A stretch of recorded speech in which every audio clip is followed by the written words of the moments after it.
Well, if ever there has been a long time coming for something, this is probably it. Well, at least for the WNBA anyway. So, one of the biggest issues facing WNBA players recently has, of course, been travel. Flight specifically, with the league and its players having pretty much no choice but to fly commercial, except for very specific circumstances like doubleheaders or more recently the playoffs. Well, not anymore.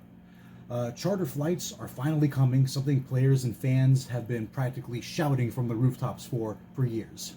Per ESPN, the WNBA plans to commit $50 million over the next 2 years to provide full-time charter flight service for its teams during the season, Commissioner Kathy Engelbert announced Tuesday in a move that addresses years of player safety concerns. Engelbert said in a meeting with sports editors that the league will launch a charter program as soon as we can get planes in places. She said it's projected to cost around $25 million per year for the next 2 seasons. That means no more long security lines, bodyguards in public spaces, cramped legroom, or layovers for the professional athletes who have been lobbying for better travel long before Caitlin Clark's celebrity brought newfound interest to the league. So yeah, there you have it. A huge victory for the league for a whole mess of reasons, but the biggest are definitely comfort and security.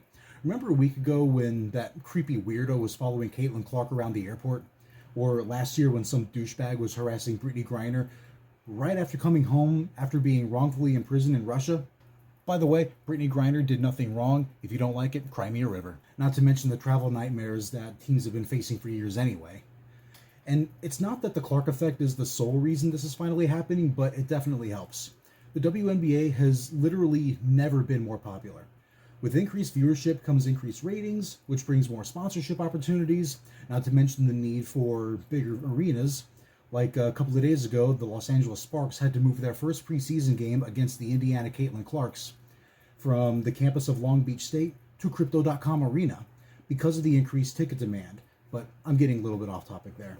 The increased attention on women's basketball also means more scrutiny on the league's decisions, and charter travel is probably the biggest issue and definitely the most common one to fans. The Caitlin Clark effect may have helped push this issue over the line. The league has had spikes in popularity before, but none have ever been bigger than the one we're in right now.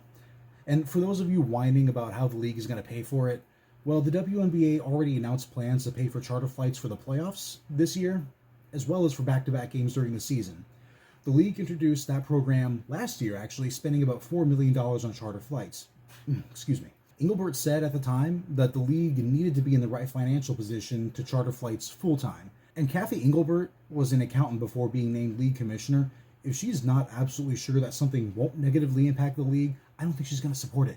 Just consider this an investment just before what promises to be the league's most profitable season that they've ever had.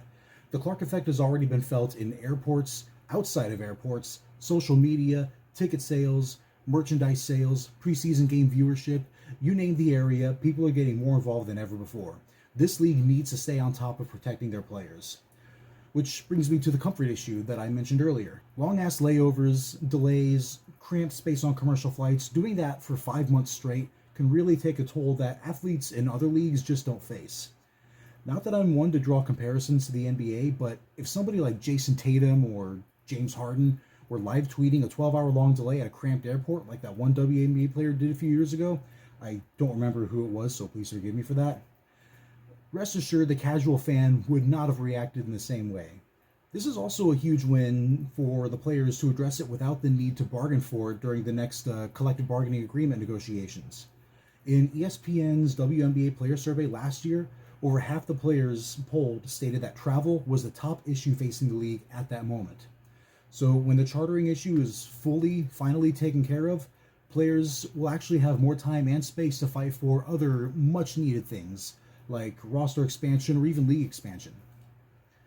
Well, nobody is saying that this is going to solve all of the league's problems, but it's definitely a huge step in the right direction, the first of many, and I can't wait to see what those next steps will be.